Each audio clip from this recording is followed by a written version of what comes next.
Let food be thy medicine and medicine be thy food. There are in fact two things, science and opinion, the former begets knowledge, the latter ignorance.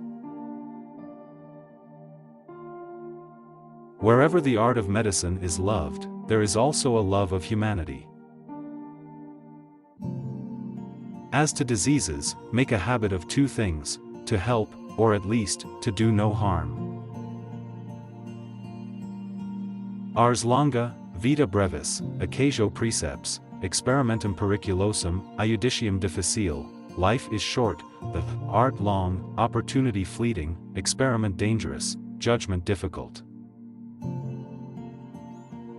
People think that epilepsy is divine simply because they don't have any idea what causes epilepsy.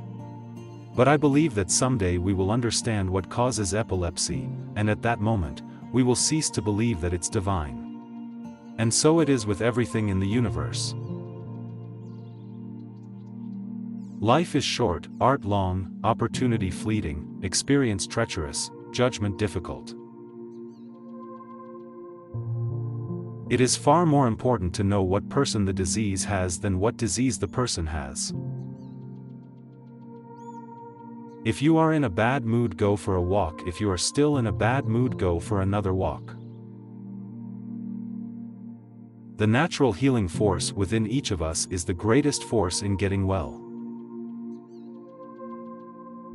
Before you heal someone, ask him if he's willing to give up the things that make him sick.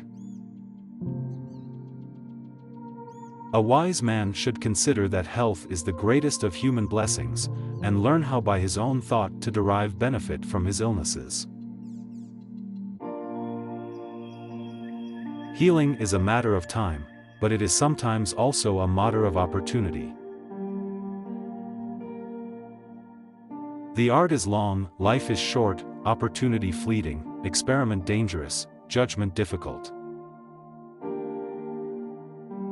If we could give every individual the right amount of nourishment and exercise, not too little and not too much, we would have found the safest way to health. There are, in effect, two things, to know and to believe one knows. To know is science, to believe one knows is ignorance. The physician must be able to tell the antecedents, know the present, and foretell the future, must mediate these things, and have two special objects in view with regard to disease, namely, to do good or to do no harm. All parts of the body which have a function, if used in moderation and exercised in labors in which each is accustomed, become thereby healthy, well developed and age more slowly, but if unused they become liable to disease, defective in growth and age quickly. It's more important to know what sort of person has a disease than to know what sort of disease a person has. Disease is not an entity, but a fluctuating condition of the patient's body, a battle between the substance of disease and the natural self-healing tendency of the body.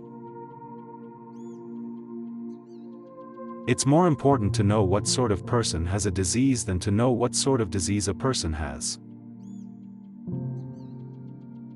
For if a man by magical arts and sacrifices will bring down the moon, and darken the sun, and induce storms, or fine weather, I should not believe that there was anything divine, but human, in these things, provided the power of the divine were overpowered by human knowledge and subjected to it. Persons in whom a crisis takes place pass the night preceding the paroxysm uncomfortably, but the succeeding night generally more comfortably. The chief virtue that language can have is clearness, and nothing detracts from it so much as the use of unfamiliar words. Persons in whom a crisis takes place pass the night preceding the paroxysm uncomfortably, but the succeeding night generally more comfortably.